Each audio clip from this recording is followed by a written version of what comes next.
This is a real fun part for us. We're going to do a panel for about 20 minutes, hosted by a former teaching fellow at New Asia College, the one and only Tom Ashbrook. He may not need any more introduction than that, but he is the host of NPR's On Point, which many of you may know very well, and he's going to introduce 3 of our former teaching fellows through the generations. And please, Tom, take it away. Thank you. We're running a little late, so we're going to dive right in. I don't know about the rest of you, the many former teaching fellows who are here tonight. I'm in a kind of delirium of pleasure and memory. In each of these frames of the films we've seen, and in each kind of comment and exchange, how many days and hours of teaching and interaction with Chinese over so many years. I get a little choked up just thinking about it. In my work with Yale-China, I got to know Yale bachelors, as they were known, who taught all the way back in the 1920s. Some of you may have known Arthur Walworth. He became a great friend of mine in his 90s. He would describe when the Yale bachelors would go to their work in China directly from Yale by steamer via Hawaii and Yokohama, and it would take a month or 45 days to arrive in Changsha. That was incredible commitment, going to the other side of the world when there was no Facebook and there was no texting. Today, I think commitment is no less, and it's gone on year after year now for a century when I think of the cumulative commitment in that time and of the fine, fabulous grain of relationships built between young Americans and young Chinese over all those years. It's kind of overwhelming.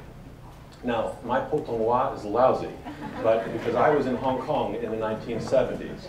But as they would always say in Hong Kong at the beginning of an evening like this, "Sai ha hey," let's not stand on ceremony. We want to talk about experiences. They may resonate with teaching fellows here and others. Just one quick one for me. I arrived in June of 1977 in Hong Kong to go to the Chinese University of Hong Kong. This was when Shatin was a tiny little sleepy town with one little 2-lane road that went right along the water. Now it's mighty. I got there the first day and I looked up Doug Spellman, who later became very influential in the State Department in U.S.-China relations. But he was the young, the field representative at that time. I found him in the driveway outside where he lived with grease all over his hands. He was working on a motorcycle there. I introduced myself. I had my bag. I've just come from America, Mr. Spellman, and I'm moving in today, and my girlfriend is coming in a couple days. And he wiped his hand off on a rag and he said, "Your girlfriend, and where will she be living?" I said, "She'll be living," it was the 70s, "she'll be living with me at Friendship Lodge, Wu Yao Lao, at college." And he wiped his hands some more. This is just to give you a sense of how Yale-China has impacted people's lives. He said, "I don't know about that." "How close are you?" "You've been dating for a while." "It would be better if you were married." So she came.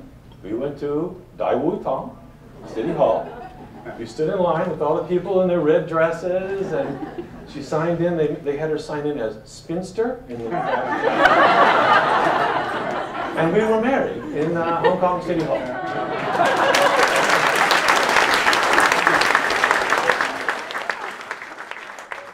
now have 3 children. It's been 31 years. It worked out okay. She is Dean for International Students at MIT and deals with waves of mainland Chinese students there.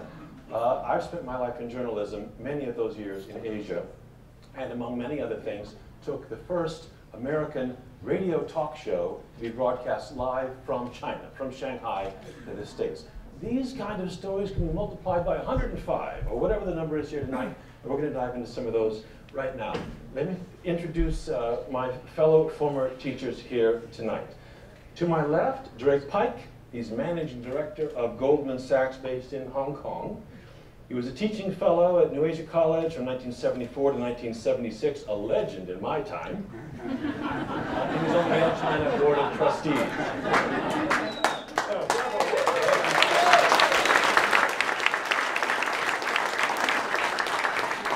Carol Yu was teaching fellow at the Yale Middle School from 2008 to 2010. She's just out of the toaster.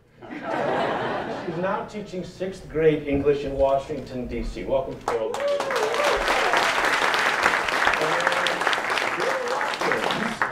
Graduated Yale in 1978, spent 3 years as a teaching fellow. Talk about pioneers. This is in the early 80s when China had just opened up again at the Hunan Medical University, and then was director of medical programs, and finally Hong Kong office director for Yale-China. Please welcome Bill Watt.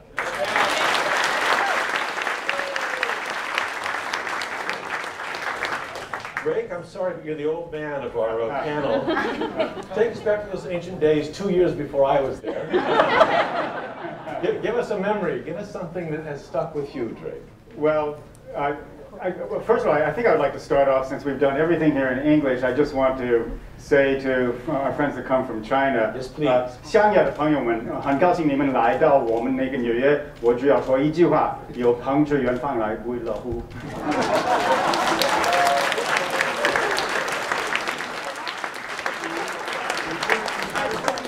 假如你们是从内地来，或者是远方来，谢谢你们来到我们的纽约，不亦乐乎啦，谢谢。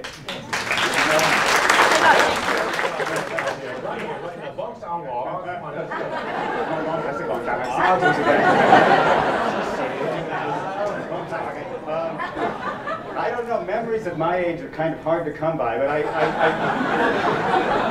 it's better, that's right, you sort of edit them out.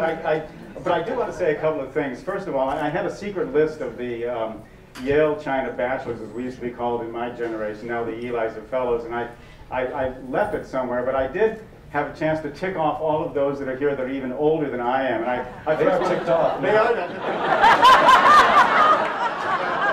I thought it was really funny when Nancy Yao was saying they chose the best and the brightest to go overseas, and I saw Charlie Blatchford just laughing his head off. Charlie was out in 1957. You raise your hand, please. There you go. Okay, come on.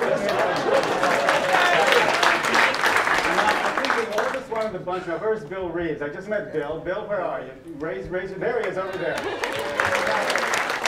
I'd like to introduce yes, go ahead. a Chinese opera queen who was my wife, my student 50 years ago. Oh,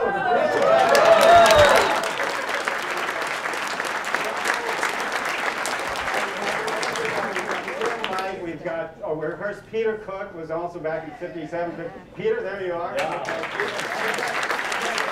Everybody who was in the 1950s and the 1960s, please stand up. Come on, guys.